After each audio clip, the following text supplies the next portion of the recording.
জুলাই আন্দোলনে আহত যাদের হাত চলে গেছে, পা চলে গেছে, তাদের জন্য কিছু করা।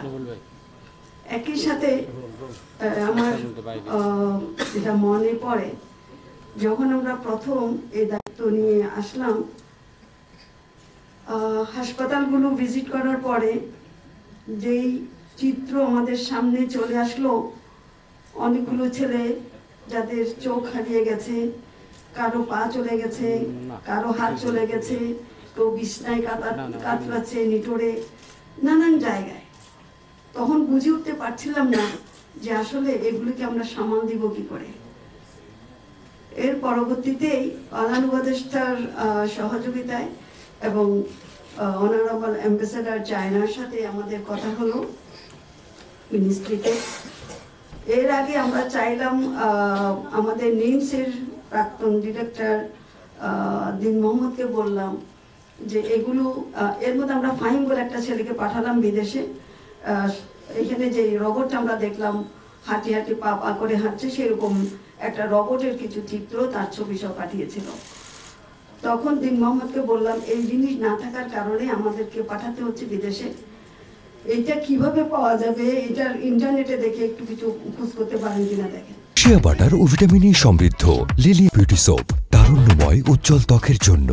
রিমার্ক, উনি 4-5টা রোবটের ছবি সহ আমাকে পাঠালেন এবং বললেন এগুলো কিনতে প্রায় 10 কোটি টাকা লাগে।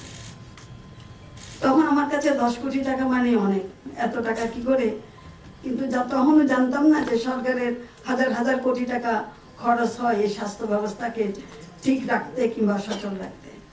যাই হোক, অ্যাম্বাসেডরের সাথেও আলাপ করলাম, ওনার কাছে বললাম যে আমাদেরকে ছবি দেখালাম, আমাদেরকে এই ধরনের কিছু দিতে পারেন কিনা। যাই হোক, ওনারা আমাদের প্রতি, আমি এইভাবে কৃতজ্ঞতাটা প্রকাশ করতে চাই, শুধু এই আহতদের চিকিৎসার ক্ষেত্রে নয়, আমাদের মাইলস্টোন যে দুর্ঘটনাটা হলো সেই ক্ষেত্রেও ওনারা ওনাদের ডাক্তার দিয়ে আমাদেরকে হেল্প করেছেন। ওনাদের থেকে সাথে সাথে ডাক্তার বিশেষজ্ঞ এসছেন, আমাদের নিকটে যেমন আহতদের চিকিৎসা দেওয়ার ক্ষেত্রে সাহায্য করেছেন, ঠিক তেমনি মাইলস্টোন ওনারা সাহায্য করেছেন।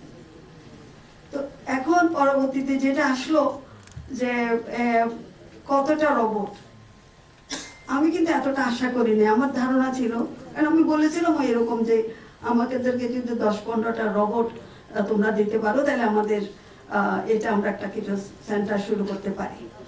তো এবার আসলো 57টা, এটা আমার আনএক্সপেক্টেড, আমি জানি না। এই যে 57টা রোবট দিল, আমি সাথে সাথে ওনাকে বলেছিলাম শুধু আমাকে রোবট দিলে হবে না, আমাকে ট্রেনিংটাও দিতে হবে।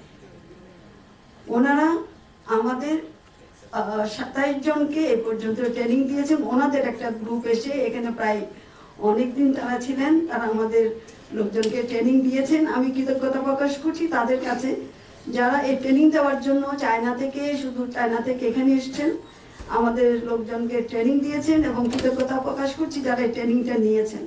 এই ট্রেনিংয়ের সাথে যারা যুক্ত ছিলেন তাদের কাছে আমি কৃতজ্ঞতা প্রকাশ করছি।